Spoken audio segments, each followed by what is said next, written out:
नमस्कार और the deep dive में आपका स्वागत है। आज हम एक बहुत ही दिलचस्प स्रोत पर बात करने वाले हैं जो एक श्रोता ने हमारे साथ साझा किया है। ये वात्सल्यम की एक गाइड का शीर्षक है, गर्भावस्था में पोषण, ए हिंदी गाइड।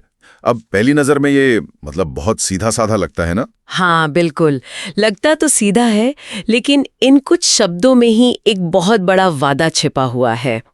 ये सिर्फ एक विषय नहीं बता रहा, ये एक जरूरत की तरफ इशारा कर रहा है। किस तरह की जरूरत? सही जानकारी, सही भाषा में और सही लोगों तक पहुंचाने की जरूरत। बिल्कुल। और आज हम सिर्फ इस शीर्षक का विश्लेषण नहीं करेंगे, बल्कि हम उस वादे को एक तरह से पूरा करने की कोशिश करेंगे। चलिए मान लेते हैं कि ये गाइड हमारे हाथ में है, तो जब हम इसके पन्ने पलटेंगे तो हमें अंदर क्या मिलेगा? आज हम उसी ज्ञान को खंगालेंगे। ये बहुत अच्छा विचार है, क्योंकि पोषण की सलाह हर जगह के लिए एक जैसी नहीं हो सकती। जो सलाह अमेरिका में काम करती है, जरूरी नहीं कि वो भारत के किसी छोटे शहर में भी उतनी ही व्यवहारिक हो। सही कहा। स्थानीय खानपान और आदतें समझना बहुत जरूरी है। तो शुरुआत कहाँ से करें? गर्भावस्था को आमतौर पर 3 तिमाहियों में 3 हिस्सों में बांटा जाता है। तो क्या पोषण की जरूरतें भी हर हिस्से में अलग होती हैं? बिल्कुल, हर तिमाही की अपनी जरूरतें हैं। खासकर पहली तिमाही यानी पहले 3 महीने, वो एक तरह से नींव रखने जैसे होते हैं। इसी दौरान बच्चे के दिमाग और रीढ़ की हड्डी का विकास हो रहा होता है। अच्छा। और इसके लिए एक पोषक तत्व है जो सबसे ज्यादा बहुत ही जरूरी है, फोलिक एसिड। फोलिक एसिड, हाँ, ये नाम तो बहुत सुना है। डॉक्टर अक्सर इसकी गोलियां भी देते हैं। पर क्या ये हमारे रोज के खाने में भी मिलता है? ऐसा क्या खाएं जिससे ये स्वाभाविक रूप से मिले? फोलिक एसिड के लिए आपको कोई विदेशी चीज नहीं चाहिए। सभी तरह की दालें, अरहर, मूंग, मसूर, चने, राजमा। अच्छा, हमारी दालें। हाँ, और हरी पत्तेदार सब्जियां जैसे पालक, इन सब में ये भरपूर मात्रा में होता है। बस 1 कटोरी दाल रोज खाने से भी बहुत मदद मिलती है। ये तो बहुत आसान है। हमारी रोज की थाली में ही सेहत का राज छिपा है। लेकिन एक और बड़ी समस्या होती है पहले 3 महीनों में, वो मॉर्निंग सिकनेस, जी मिचलाना। उस हालत में तो कुछ भी खाने का मन ही नहीं करता।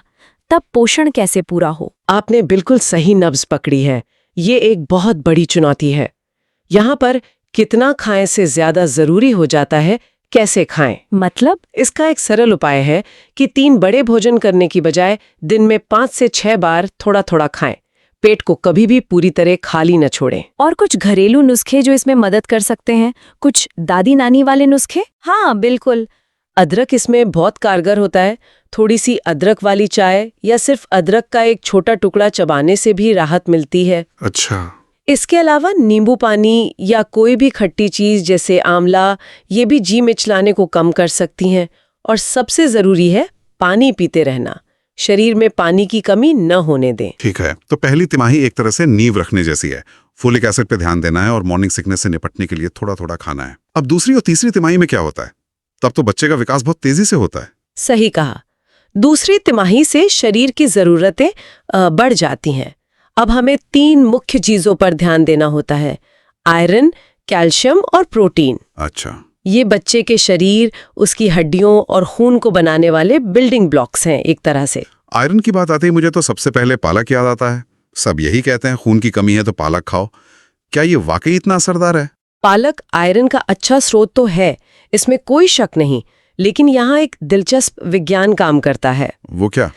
पालक में जो आयरन होता है उसे हमारा शरीर आसानी से सोख नहीं पाता। उसे सोखने के लिए विटामिन सी की जरूरत होती है। अरे, तो इसका मतलब सिर्फ पालक खाना काफी नहीं है? बिल्कुल। पालक की सब्जी या दाल पर नींबू निचोड़ना सिर्फ स्वाद के लिए नहीं है, ये विज्ञान है। वाह। नींबू का विटामिन सी पालक के आयरन को शरीर के लिए उपलब्ध कराता है। इसी तरह आंवला, संतरा, टमाटर, ये सब विटामिन सी के अच्छे स्रोत हैं। और पालक के अलावा? आयरन के लिए अनार, चुकंदर और गुड़ भी बहुत फायदेमंद है।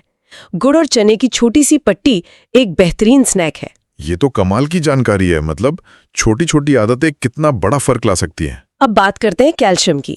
हड्डियों के लिए जरूरी है, ये तो हम सब जानते हैं। दूध, दही, पनीर के अलावा और क्या विकल्प है? खासकर अगर कोई ज्यादा दूध नहीं पी पाता हो तो डेयरी उत्पाद तो सबसे अच्छे स्रोत हैं ही। 1 कटोरी दही रोज खाना बहुत फायदेमंद है। लेकिन अगर किसी को दूध से परहेज है तो रागी, रागी एक बेहतरीन विकल्प है। रागी, जिसे नाचनी भी कहते हैं। हाँ वही, वो कैल्शियम का पावर हाउस है। उसकी रोटी या दलिया बनाया जा सकता है। इसके अलावा तिल और बादाम में भी अच्छी मात्रा में कैल्शियम होता है। और प्रोटीन? शाकाहारी भोजन में प्रोटीन के अच्छे स्रोत कौन से हैं? भारत की पारंपरिक थाली प्रोटीन से भरपूर है।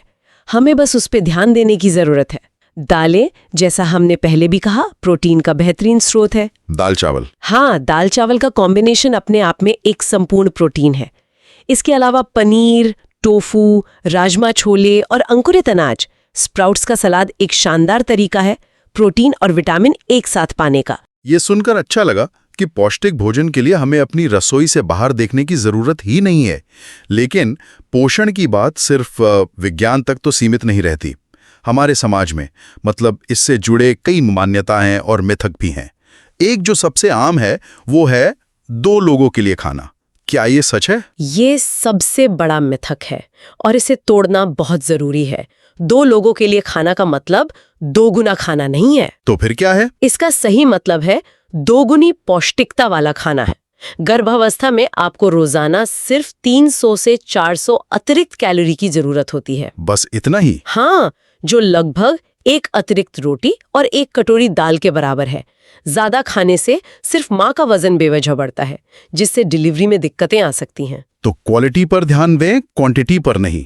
बिल्कुल। और एक और बात जो मैंने सुनी है कि केसर खाने से बच्चा गोरा पैदा होता है। इसमें कितनी सच्चाई है? ये बात बिल्कुल निराधार है। बच्चे का रंग पूरी तरह से माता पिता के जीन्स पर निर्भर करता है। इसका खान पान से कोई लेना मेना नहीं है। अच्छा। हाँ, केसर एक अच्छा एंटीऑक्सीडेंट है और कम मात्रा में लेने पर मूड अच्छा रखने में मदद कर सकता है, पर बच्चे के रंग से इसका कोई संबंध नहीं है। तो ऐसे मिथकों से दूर रहना ही बेहतर है। बिल्कुल। ये तो हुई मिथकों की बात, लेकिन सारी पुरानी बातें गलत तो नहीं होती है ना? जैसे डिलीवरी के बाद अक्सर पंजीरी, गोंद के लड्डू या हरीरा जैसी चीजें खिलाई जाती हैं। हाँ। क्या इनके पीछे कोई वैज्ञानिक आधार है? आपने बहुत अच्छा मुद्दा उठाया। ये पारंपरिक ज्ञान का एक बेहतरीन उदाहरण है, जिसके पीछे गहरा विज्ञान है। अच्छा। डिलीवरी के बाद शरीर को रिकवरी के लिए बहुत ज्यादा ऊर्जा, गर्मी और पोषक तत्वों की जरूरत होती है। अब गोंद के लड्डू या पंजीरी में क्या होता है? आटा, घी, मेवे, गोंद, सौंठ। हाँ। घी और मेवे अच्छी कैलोरी और फैट देते हैं।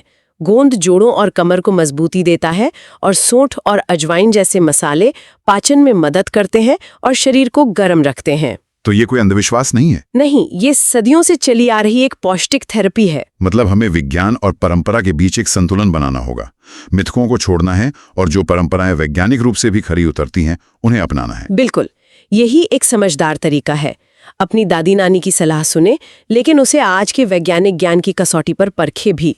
जैसे वे घी खाने को कहती हैं, जो अच्छा है, लेकिन इसका मतलब ये नहीं कि आप दिन भर तली हुई चीजें खाएं। संतुलन ही कुंजी है। तो अगर हम इस पूरी चर्चा को समेटें, तो वात्सल्यम की उस एक पंक्ति, गर्भावस्था में पोषण, अ हिंदी गाइड, का असली मतलब यही सब है। ये सिर्फ एक शीर्षक नहीं, बल्कि एक पूरी जीवन शैली की ओर इशारा है। हाँ, इसका मतलब है अपनी रसोई में मौजूद खजानों को पहचानना।